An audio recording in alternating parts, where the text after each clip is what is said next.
Assalamu alaykum qarindoshlar, qanday ahvolinglar? Men Amerikadan doktor Mehmet deyman. Men bugun aql va hissiy aql degan temada qisqacha bir leksiya so'zlab o'tmoqchi.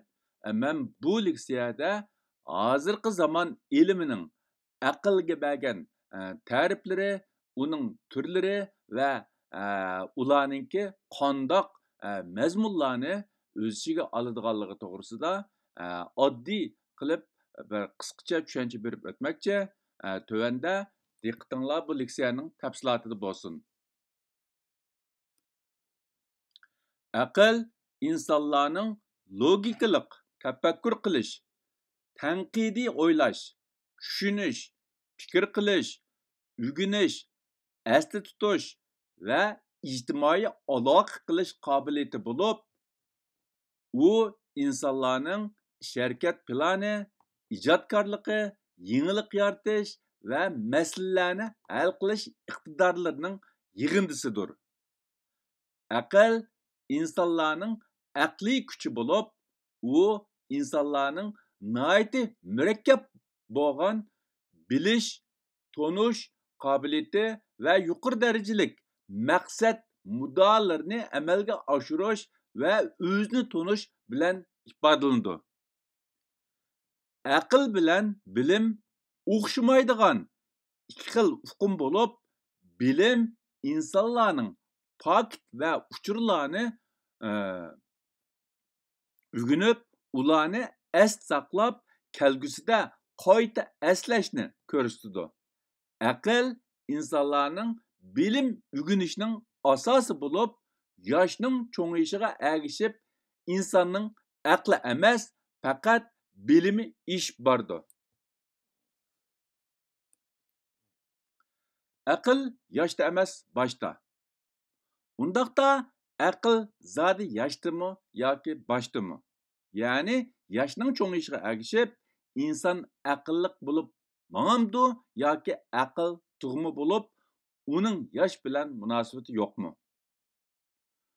Bu uzundan beri talash tortish bo'lib kelgan masala bo'lib, ba'zilar aql irsiyat omillarini asos qiladi, tug'ilganda muqim bo'ladi va keyingi muhitning ta'siriga ko'p uchirmaydi deb qarasa, yana ba'zilar aql insonlarning hayoti jarayonida yoshning cho'ng'ayishiga ergishib, atrofdagi muhitga asosan taraqqiy qildi deb qaraydi.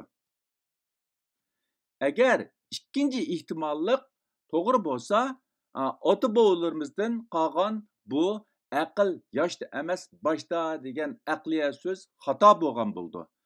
Shunga mening qarashimcha aql tug'ma bo'lib, odam tug'ilgandan keyin yoshning cho'ng'ayishiga ergishib, cho'ng o'zgarish bo'lmaydi yoki o'zgarish bo'lgani faqat u insonning aqliga tayinib o'rgangan bilimlari, ya'ni odamning yishining cho'ng'ayishiga ergishib, uning bilimlari ish bordi, ammo aqlida cho'ng o'zgarish bo'lmaydi. Aqlning turlari va ularni o'lchaydigan o'lchamlar. Hozirgi zamon ilmida aqlni cho'ng jihatdan tunish aqli va hissiy aql deb ikki cho'ng turga ayirasimi, ammo ba'zilar uni 4 dan 6 xil turga ayirmoqda. Men bu yerda faqat hozir ko'p qo'llanayotgan 4 xil aqlni sizlar bilan o'rtoqlashib o'tmoqchi. Birinchisi insonlarning tushunish, bilish, esda saqlash, analiz va tafakkur qilish jihatlaridagi tonish aqli bo'lib, uni o'lchaydigan o'lcham IQ deb ataladi.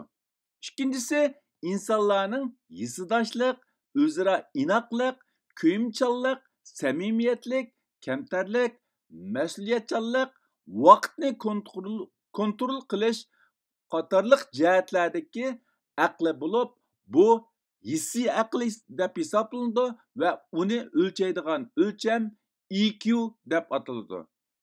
Uchinchisi insonlarning do'stlik, ijtimoiy aloqa turi, ijtimoiy aloqa to'g'ri qurish va uni uzun muddat davom qilishdek ijtimoiy aql bo'lib, uni o'lchaydigan o'lchamni SQ deb ataymiz. To'rtinchisi insonlarning qiyinchilik, o'ngishsizlik, mag'lubiyat va fojialarga duch kelgan vaqtida o'zini yo'qotib qo'ymay, uning ustidan g'olib kelishdan iborat qiyinchilikni yengish aqli bo'lib, uni o'lchaydigan o'lchamni AQ deb ataymiz.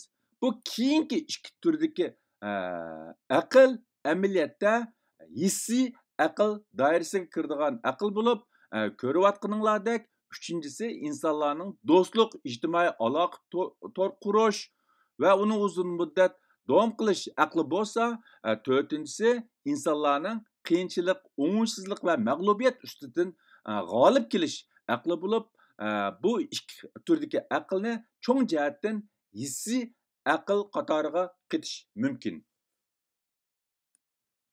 Mən tövəndə yuqarqı 4 türlük aql içində asaslıq mühim bolğan 2 aql üstüdə konkret toxtalıb ötümə. Onun birincisi mən yuqarı dep ötkəndikidək tonuş, biliş aqlı. Yəni bu aqlni ölçəydigan ölçəm həmmimizə məlum bolğan IQ. Bu insanların görüş, anlaş, oquş, təfəkkür qilish və təcrübə qilish orqali dunyoni tonish, bilish, tushunish qobiliyati bo'lib, u mavjud uchurlarni ishlatish orqali bilim hosil qilish iqtidoridir. U yana diqqat qilish, o'rganish, asli tutish, hukm qilish va fikr qilish qatorliq boshqa aqliy iqtidorlarni o'z ichiga oldi. U inson miyasining uchurlarni hazm qilish, tonish və məna hasil qilish iqtidoridir. İnsanlarning bu aqli akademik, fan texnika, ilmiy tadqiqot, ijodkorlik və yenilik yaratishda bək muhim rol o'ynaydi. Bo'libmi bək tabiiy fan sohasida bu tonish bilish aqli alohida muhim o'rinni egallaydi. Ko'rayotganinglar insonlarning tonish bilish aqli va uni o'lchaydigan o'lcham IQ bo'lib, bu grafikda ko'rayotganinglardagidek o'ttirliqdagi mutlaq ko'p son, ya'ni 68% odatda normal aql doirasiga kiradigan insonlar, ya'ni uning IQ nomeri normal doiraga kiradigan bo'lib, undan keyin qilib qolsa 14% nisbeten aqlliq hesaplansa 14% nisbeten 4 cami 95% adam normal dairəyə kirgizish mümkün.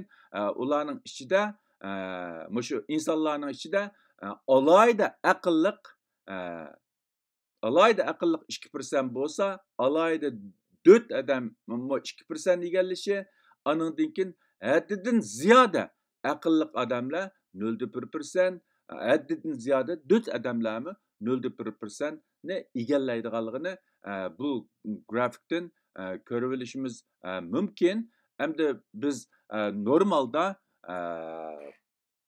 normal deyotganlar tar doiradan 68% ni egallasa, keng doiradan 95% ni egallashi mumkin.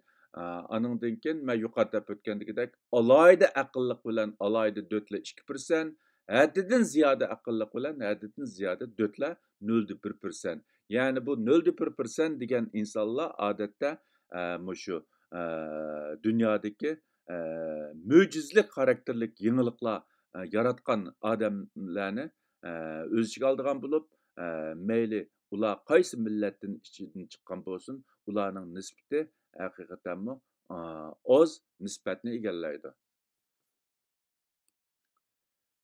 Undaqda hissiy aql degan nima? Uni o'lchashning o'lchami nima degan vaqtida bu hissiy aql insonlarning hissiyotini tushunish, ifodalash va kontrol qilish iqtidori bo'lib, u insonlarning o'zi va boshqalarning his tuyg'usini tushunishda, hizdoshlik qilishda, o'zaro inoq munosabat barpo qilishda, kuyimchanlik, samimiyatlik, kamtarlik, mas'uliyatchanlik va vaqtni kontrol qilish jihatlarda nihoyatda muhim rol o'ynaydi. Uni o'lchaydigan o'lcham EQ deb ataldi.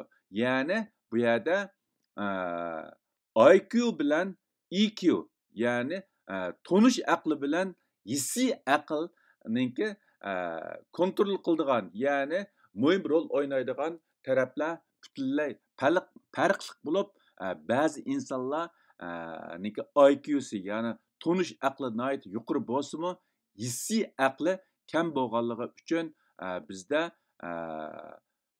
ba'zi odamlarningki o'qigan bilimiga, olgan diplomiga qarab ularni yaratmaslik sabablari mushu dal mushu ularningki IQsi garchi yuqori bo'lsa-mu, ularning EQsining tuvan bo'lganligidan bo'lgan deb qarayman.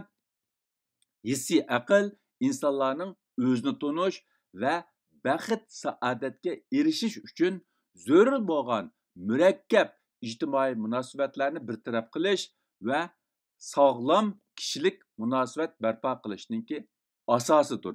Shunglashqa bir insonninki IQsi yuqori bo'lib, EQsi yuqori bo'lmagan vaqtida u insonlar ba'zi jihatda alohida yangilik yaratgan bo'lsa-mu, ammo insondochilik munosabatda ko'p narsa bilmasligi, atrofidagi insonlar bilan munosabatini yaxshi bartaraf qilolmasligi mumkin. Tonish aqli muhimmi yoki hissiy aqlmi? Ya'ni IQsi yuqori bo'lgan yaxshimi, EQsimi degan vaqtida insonlarning tonish, bilish, o'rganish aqli bilan hissiy aqli insonlarning muvaffaqiyat qozonmasligining asosi bo'lib, agar bir insonning har ikki turdagi aqli parallel holda yuqori bo'lsa, undaq inson aqlliq hisoblanadigan bo'lib, mayli nima qilishdan qat'iy nazar o'zi qilayotgan kasbni voyaga yetkazib qila oladi. Agar bir insonning har ikki turdagi aqli parallel holda tuvan bo'lsa, undaq inson döt hisoblanadigan bo'lib, undaq inson hayotida bak cho'ng ish qilolmasligi mumkin.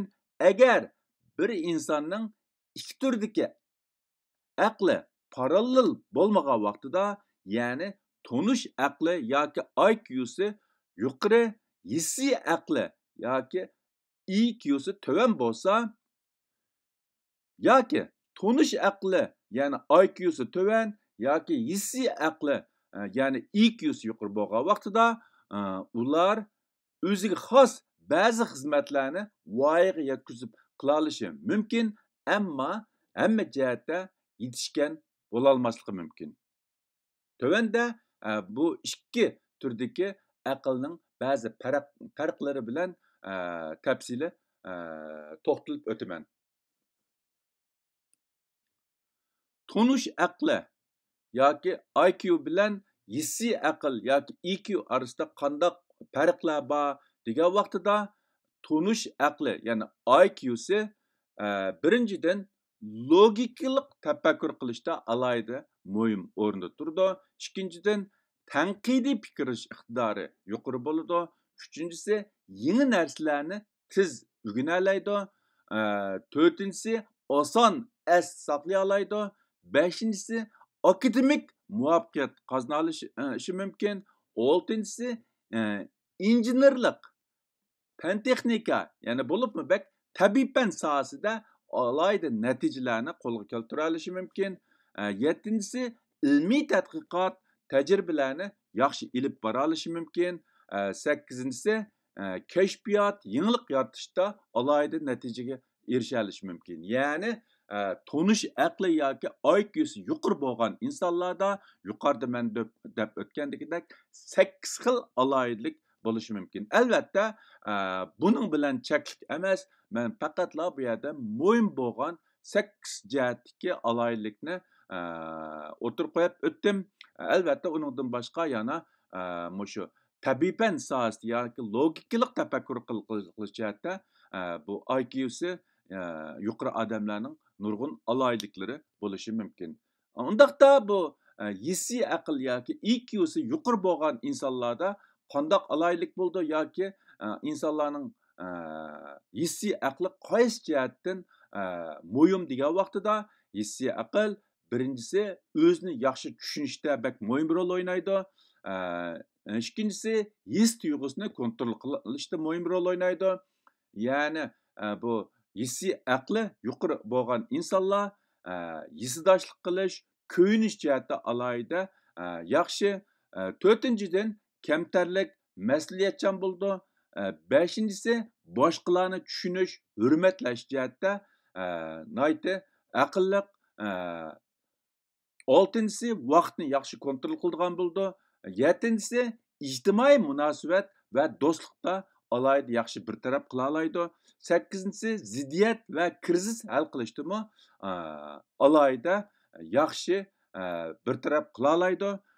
Bularning hammasi mushu hissiy aqli yoki EQ'si yuqori insonlarningki alaydiligi yoki hissiy aql yuqori bo'lgan insonlar bu jihatlarda alayda qobiliyatlik bo'ladi deb qarashga bo'ldi. Bular mushu tonish aqli ya'ni IQ'si bilan hissiy aql EQ orasidagi farqlar. Olim bo'lguncha odam bo'l. Uyg'ur xalq maqol tamsillari. Bu maqol tamsilda insonlarning hissiy aqlning qanchalik muhimligi o'tirg'a qo'yilgan bo'lib, agar bir insonning tonish, o'rganish aqli, ya'ni IQ'si yuqori bo'lib, olim bo'lsa-mu, ammo agar u insonning odam bo'lishida muhim rol o'ynaydigan hissiy aqli to'van bo'lsa, undaq insonning olimligi ba'zida insonlarga foyda emas, ziyon yetkazishi mümkün deganlik. Şuna bu yerda muhim bo'lgani yolg'iz insonlarning tonish, o'rganish aqli, ya'ni IQ'si bo'lib qolmasdan, balki hissiy aqlmi nihoyatda muhim deganlik, ya'ni insonlarning EQ'simi nihoyatda muhim deganlik. Shunglashqa bizning ota-bobolarimiz olim bo'lguncha odam bo'l degan bu aqliya so'zni bizga qoldirib ketgan. Tonish aqli, ya'ni IQ'si yuqori, ammo hissiy aqli, ya'ni EQ'si to'van bo'lganda qandoq oqibatlar kelib chiqadi yoki tonish aqli, ya'ni IQ'si yuqori, ammo hissiy aqli, ya'ni EQ'si to'van bo'lgan insonlarning qandoq alayliklari bo'ladi degan vaqtida tonish aqli yuqori, ya'ni IQ'si yuqori, ammo hissiy aqli, ya'ni EQ'si to'van insonlarda tövendikidek alaylıkları buldu. Birincisi, o'rganish natijasi yaxshi va yuqori diplomlarga erisha oladi. İkincisi, ilmiy tadqiqot va fan texnika jihatlarda bo'libmi tabiiy fan jihatda muvaffaqiyat qozona oladi. Uchinchisi, ijodkorlik va yangilik yaratish jihatlarda natija yarata oladi. To'rtinchisi, ammo jamoatni yetaklay olmasligi va ommani o'ziga jalb qila olmasligi mumkin. Beshinchisi, ijtimoiy munosabatlarni yaxshi hal qila olmasligi mumkin. Oltinchisi, kishilik munosabat va oila turmushida bak muvaffaqiyat qozonmasligi mumkin. Yettinchisi, boshqalarni bak o'ylamasligi yoki shaxsiyatchi bo'lishi mumkin. Sakkizinchisi, adolat, hissdoshlik qilish va ko'yinish tuyg'usi kam bo'lishi mumkin. To'qqizinchisi, o'zini tonish, hissiyot va tuyg'ulanish jihatda kamchil bo'lishi mumkin. O'ninchisi, yaxshi tonish, yaxshi nutq so'zliguchi va yaxshi lider bo'la olmasligi mumkin. Mana bular tonish aqli, ya'ni IQ'si yuqori, ammo hissiy aqli, ya'ni EQ'si to'van bo'lgan insonlarning alaydiligi.